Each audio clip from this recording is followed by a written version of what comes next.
Have you ever been working on a sewing pattern and you're like, this is a little bit plain, I would love a ruffle right here? Well, you can add a ruffle to any existing style line or seam, or you can create one on your pattern anywhere. Today, I'm gonna show you how to create a style line right where you want that ruffle, and I'm also gonna show you how to add that ruffle to an existing seam. Real quick before we start, if you're really enjoying sewing Anastasia, make sure you like and subscribe. It really helps out the channel a lot. And if you wanna learn more about sewing, make sure you check out my online and in-person classes. Links are down below. Now let's get back to adding ruffles to seams. This here is a bodice that I designed from my sloper. And I added a style line right here, creating this U shape on the front because that's right where I want the ruffle, a little U shape around my neck. Let's go check out the pattern and talk about how I added it. So my original pattern was just one piece, and I decided I wanted a U shape with a ruffle in it, a few inches down from my neckline. So I kept drawing until I got that perfect shape that I wanted. And then I cut the line to separate the pattern pieces. So I retraced my pattern, and the only thing I had to do was add seam allowance to that new line that I cut into my pattern. And since it's a curve, I added a 1/4 inch to both sides. Now it's super important to add seam allowance. If you don't add seam allowance, your patterns aren't gonna fit together. Because if I didn't add seam allowance and I overlapped this, you can see up here that the shoulder is no longer going to line up and match. So it's super important that we add seam allowance. So now I've given my ruffle a place to be sewn into. My ruffle is going to be sewn into this seam right here. So you can add these style lines anywhere. You can create a big zigzag down the front. You can just make it asymmetrical, totally up to you. Add it to skirts, add it to sleeves, add it anywhere. Just make sure to add that seam allowance wherever you're putting that style line. And maybe you want to add ruffles to something, to an existing seam. Maybe down the sides, maybe down the shoulder, maybe around the top of the armhole, a cuff, a collar, a placket. You can add ruffles to any existing seams you're about to sew. And you don't have to add seam allowance because it's already included in your pattern.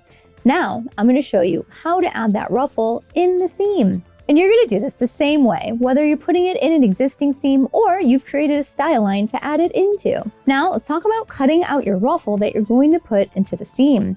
How do you get the proper length ruffle for that seam? Well, I suggest measuring your seam. So I measured the neckline, got a number, and I times it by 2. So that way I can make sure I have enough ruffle. Now you can times it by 4 and go like crazy max ruffle. You can do just a little bit of ruffle. Totally up to you and how ruffled you want it. But I suggest 2 times the length of the seam you're putting it into. So I've cut out this piece of fabric here. It's just one giant rectangle for my ruffle. Now for the width, I made it twice as wide as I want the ruffle finished, plus seam allowance. So make sure you're adding that seam allowance, otherwise your ruffle is gonna end up too short.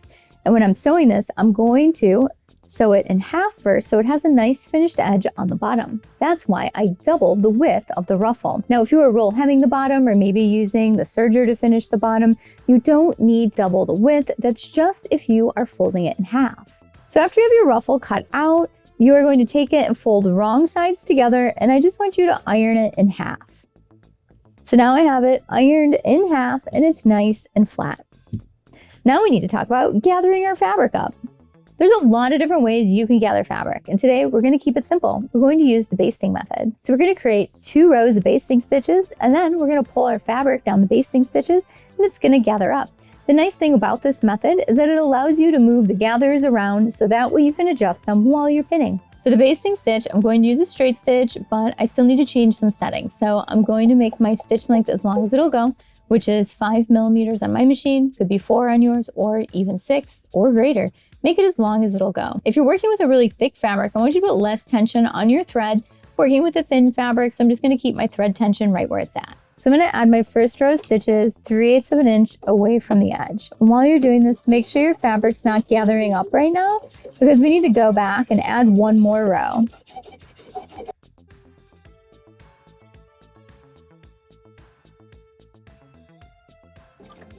When you get to the end, don't back stitch. Make sure your needle's up, lift up your foot, and pull out about 6 inches of thread. So now you have your first row of basting stitches in there, and I want you to go back and add 1 more row.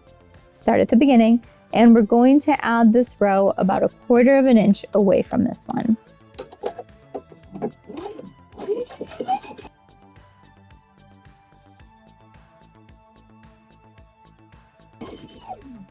Again, don't backstitch at the end and pull out a nice long length of thread.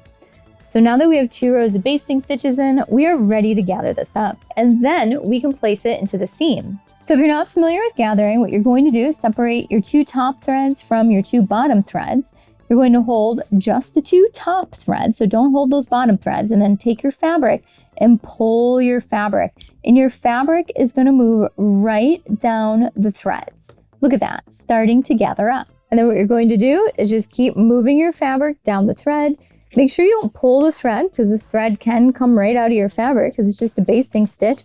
So you want to just hold the thread and move the fabric. So you want to gather this up till you get to the length of your seam, or maybe you like the gathers just that gathered and you don't want to keep gathering. You're controlling the gathering right now, which is really nice. So you can gather it up as much or as little as you want. And if you cut out too much fabric, that's okay. You can just cut off the extra at the end. Now my ruffle is all gathered and it's time to pin it in. So I have my bodice pattern right side face up, and I'm going to take my ruffle and line up the raw edge of the ruffle with the raw edge of that seam. And I'm going to pin this in. And if you need to adjust your ruffles, you totally can. Gather them up more, gather them out less, up to you.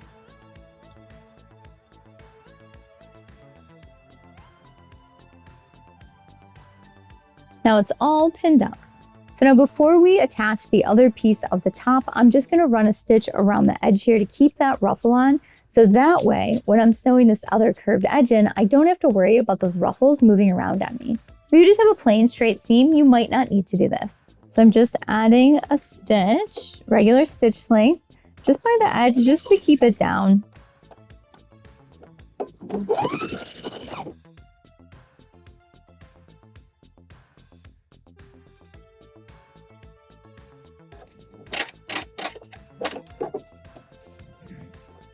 Now that I have that sewn on, it's time to sandwich that ruffle into the other piece of fabric.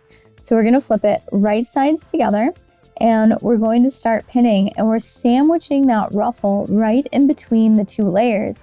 So if you were putting this in a side seam or a shoulder seam, you're essentially just making sure that that ruffle is right inside that seam. And the ruffle is not facing you when you're doing this, it's going to be hidden inside the layers. So I'm just gonna keep pinning all the way around this neckline here, around the curve.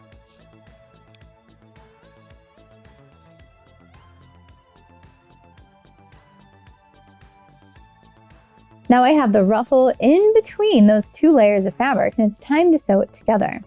Now I'm going to sew all these layers together. I'm using a straight stitch with a stitch length of 2.5.